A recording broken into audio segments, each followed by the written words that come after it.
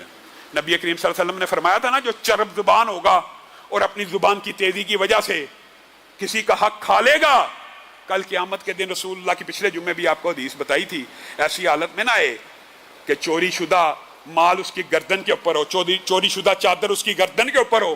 اور میں خود وکیل ہوں، وکیلوں کو تان کرنا مقصود نہیں ہے، لیکن یہ پورے کا پورا شعبہ ہی جھوٹ کی بنیاد کے اوپر کھڑا ہوتا ہے. اکثر اوقات مظلوم کی حمایت کرنا وکیل کے لیے جائز ہے، لیکن ظالم کی حمایت کس اصول کے تحت ہوتی ہے؟ اور ظالم کی حمایت ڈنکے کی چوٹ کے اوپر ہوتی ہے، اور پھر دھوکہ کر کے، فراڈ لگا کے، جھوٹ بول کے، چرب بیانی کے ساتھ لوگوں کا مال تلف کیا جاتا ہے. میرے بھائیو، جو شریعت کے اندر حلال ہے صرف اسی کا بیچنا حلال ہے. یہ بات بھی یاد رکھیے، یہ بات بھی بڑی تلخ ہے، لیکن چونکہ لوگ سوال پوچھتے ہیں اس لیے جواب دیتا ہوں. میرے بھائی، جنرل سٹوروں والے اس بات کو مد نظر رکھیں. جنرل سٹور تو بنایا ہوا ہے، 100% محنت مزدوری کر رہے ہو حلال روزی کھانے کے لیے، روپیہ جوڑے ہو، کبھی آٹا بیچتے ہو، کبھی چینی بیچتے ہو، کبھی ڈبل روٹی، کبھی انڈے، 1 روپیہ کر کے جوڑ رہے ہو. اسی جنرل سٹور کے اندر سگریٹ بھی بیچ رہے ہو، اسی جنرل سٹور کے اندر تمباکو نوشی کا سامان بھی بیچ رہے ہو، اپنے رزق کو خام حرام کر رہے ہو. اور یہ بات یاد رکھنا، پورے کا پورا لباس 10 درہم کا ہو، 9 درہم حلال کے ہو، 1 درہم حرام کا ہو، اس بندے کی کوئی عبادت قبول نہیں، نہ نفلی نہ فرضی. یہ میں اپنی طرف سے نہیں کہہ رہا، قرآن و سنت سے بات ثابت ہے. تو جنرل سٹور والے بھائی سگریٹ کس اصول کے تحت بیچ رہے ہیں؟ کیا سگریٹ بیچنا صرف اس چیز کی تجارت جائز ہوتی ہے جو حلال ہو؟ جس چیز کو اللہ نے حرام کیا ہو اس کے پیسے کمانا، یہ بھی حدیث ہے، اس کے پیسے کمانا بھی حرام ہے، حتیٰ کہ آپ حیران رہ جائیں گے. یہ باب اتنا سنگین ہے کہ جتنا انتفاع کسی چیز کے اندر جائز ہوتا ہے، صرف اتنے ہی انتفاع کو بیچنا جائز ہوتا ہے. اس کی کیا مثال ہے؟ اس کی مثال یہ ہے، گدھا آپ نے سنا ہوا ہے، گدھے کا گوشت کھانا جائز ہے؟ نہیں جائز. ویسے لوہریوں کو تو بہت کھلایا گیا ہے. گدھا، اس کا گوشت تو جائز نہیں ہے، لیکن اس کی سواری جائز ہے. بات سمجھ آئی ہے؟ سواری جائز ہے اور گوشت کھانا حرام ہے، یعنی انتفاع سواری کا انتفاع جائز ہے. تو کوئی بندہ گدھا سواری کے لیے بیچتا ہے تو اس کا رقم، اس کا پیسہ حلال کا ہو گیا. اور کوئی بندہ گدھا اس نیت سے بیچتا ہے کہ اس کو ذبح کر کے گوشت بانٹا جائے گا، وہ گدھا جو سواری کے لیے حلال تھا اگر اس نے گوشت کے لیے بیچا تو حرام ہو گیا. یعنی جتنا انتفاع کسی چیز کا، جتنا نفع لینا اسلام اور شریعت میں جائز ہوتا ہے، تجارت بھی اتنی ہی کی جائز ہوتی ہے. تو سگریٹ، تمباکو، یہ نشے والا پان، یہ نشے والی سپاریاں، اور نوجوان نسل سے باتیں سنو بندہ حیران رہ جاتا ہے، پتہ نہیں کیسے کیسے نشے آ گئے ہیں. اللہ کا شکر ہے ہمارے ویسے دور کے اندر اس طرح کے نشے نہیں ہوتے. آج بچوں سے سنو، ستارہ آ گیا، پتہ نہیں کیا، سٹیکر آ گیا ہے، آئس آ گئی ہے، پتہ نہیں کس کس قسم کا نشہ آ گیا ہے. کیا یہ خریدنا جائز ہے یا اس کو فروخت کرنا جائز ہے؟ ایک تو خرید و فروخت کے اندر حرام، اور پھر آپ اس حرام کو کھا بھی رہے ہیں اور پی بھی رہے ہیں. لیکن میرے بھائیو، بات وہیں پہ ہے، صرف سگریٹ، شراب، سود، خنزیر ہی حرام نہیں ہے. حرام چیزوں سے، حرام پیسوں سے خریدا گیا بکرا بھی حرام ہے، حرام پیسوں سے خریدی گئی مرغی بھی حرام ہے. اللہ رب العزت ہمیں حرام کی پائی پائی سے محفوظ و مامون فرمائے. اور میرے بھائیو، یہ بات بھی یاد رکھو، ایک بات کہہ کے اپنی بات کو ختم کروں گا. جس نے آج تک اگر اندیشہ ہے کہ رزق کے اندر کچھ حرام کا عنصر ہے، اللہ کے سامنے آ جائے، توبہ کر لے. جس کا مال واپس کرنا ہے اس کا مال واپس کرنے کی نیت کر لے. اللہ کی قسم، اللہ تو یہی چاہتا ہے. اللہ یہ نہیں چاہتا آپ کو اور مجھے آگ میں ڈال دے. اللہ یہ چاہتا ہے کہ بندے آگ میں جل جائیں یا جہنم میں چلے جائیں؟ نہیں. اللہ یہ چاہتا ہے بندے میری بارگاہ میں آ جائیں، توبہ کر لیں، لوگوں کا مال واپس کرنے کا ارادہ کر دیں. اللہ تعالیٰ ان کے لیے بھلائیاں خود بخود کر دے گا. اللہ رب العزت جو کہا گیا، جو سنا گیا، اس کو سمجھنے کی توفیق ہے.